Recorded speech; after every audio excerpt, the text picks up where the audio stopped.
이렇게 명백하지 않은데 보험금을 지급한다고 하기는 어려울 것 같아요. 저는 서울대를 졸업하고 사법고시를 합격한 후 대기업과 보험회사의 사내 변호사로 5년, 대한민국의 최고의 로펌이라고 하는 김앤장에서 10년간의 근무 경력을 가지고 있는 17년차 변호사입니다. 안녕하세요. 최은 변호사입니다. 오늘은 좀 무거운 얘기를 하려고 합니다.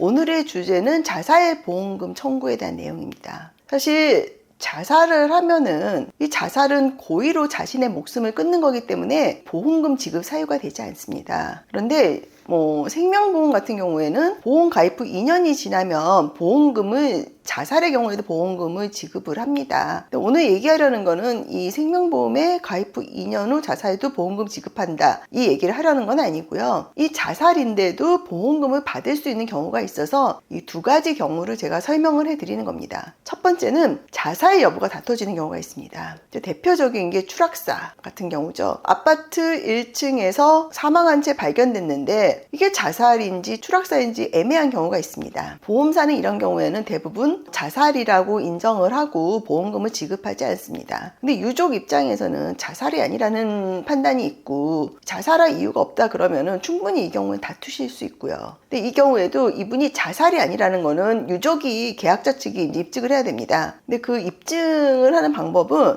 특히 이런 사고사 같은 경우는 경찰에서 이제 조사를 해요. 근데 유족들이 진술하는데 그 진술 내용이 좀 중요하고요. 다음으로는 자살의 이제 가장 대표적인 게 유서 이런 거잖아요. 그리고 추락사 같은 경우는 자살하신 분들은 보통 이제 신발을 벗고 뛰어내린다고 해요. 근데 그런 게 없다든지 유서가 없고 이분이 자살할 이유가 없다는 거를 충분히 입증을 할 수가 있습니다. 예컨대 주변 사람들이 진술서를 써줄 수도 있는 거고요. 아니면은 이분은 자살한 다음날 어디 놀러 가기로, 해외 여행 가기로 비행기 표도 끊고 패키지 여행 비용까지 다 지급을 했다. 사실 이런 경우는 자살할 이유가 없는 거잖아요. 그러니까 이런 부분을 충분히 입증을 해서 자살할 이유가 없다는 거를 입증하면 보험금을 받을 수 있습니다. 두 번째 유형인데요. 이 경우는 제가 먼저 말씀드린 것보다는 난이도가 높습니다. 자살 자체는 맞습니다. 대표적인 게 이제 모고임에서 자살하는 경우죠. 아니면은 이런 경우가 있습니다.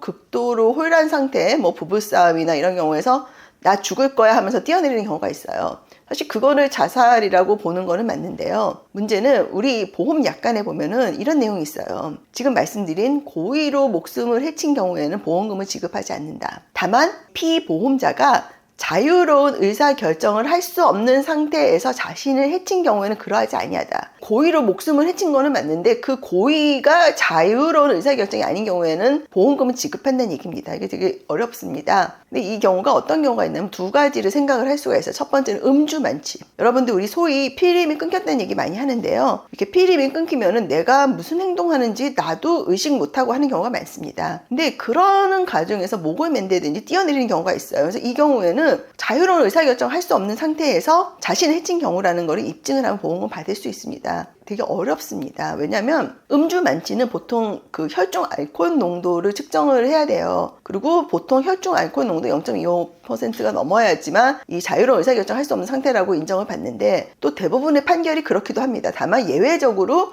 혈중 알코올 농도가 없어도 자유로운 의사결정을 할 수 없는 상태라고 인정받은 판례도 있긴 합니다. 그리고 저도 그렇게 해서 보험금 받은 사례도 있습니다. 다만 그러려면은 혈중 알코올 농도가 없지만도 불구하고 이 사람이 피임이 끊겼다는 거를 간접 증거를 입증을 해야 되지 않습니까? 이제 그 대표적인 게 혈중 알코올 농도는 없지만 이 사람이 마신 술의 양을 측정할 수 있다면 이 사람이 지급한 술값이라든지 같이 술 먹은 사람들이 증언해 줄 수가 있으니까 그런 것도 있고요. 그다음에 요즘에는 이렇게 CCTV가 많기 때문에 술집에서 나올 때부터 부추기지 않으면 걸을 수 없는 거 정도로 엄청 그 술에 취한 게 입증이 되는 경우 등등.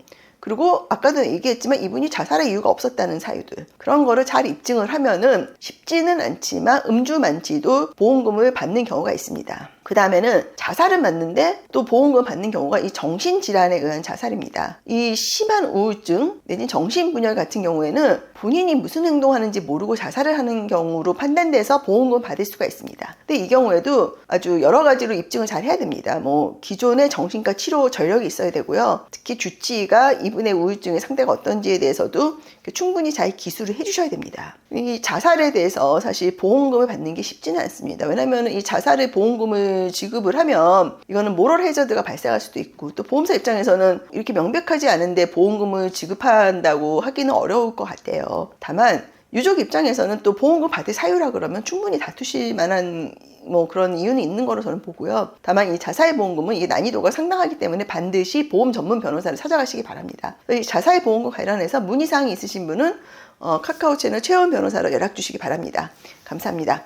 사건 수임이나 법률 상담을 원하시는 경우 카카오 채널 최혜원 변호사를 검색하셔서 연락 주시면 상담을 도와드리도록 하겠습니다.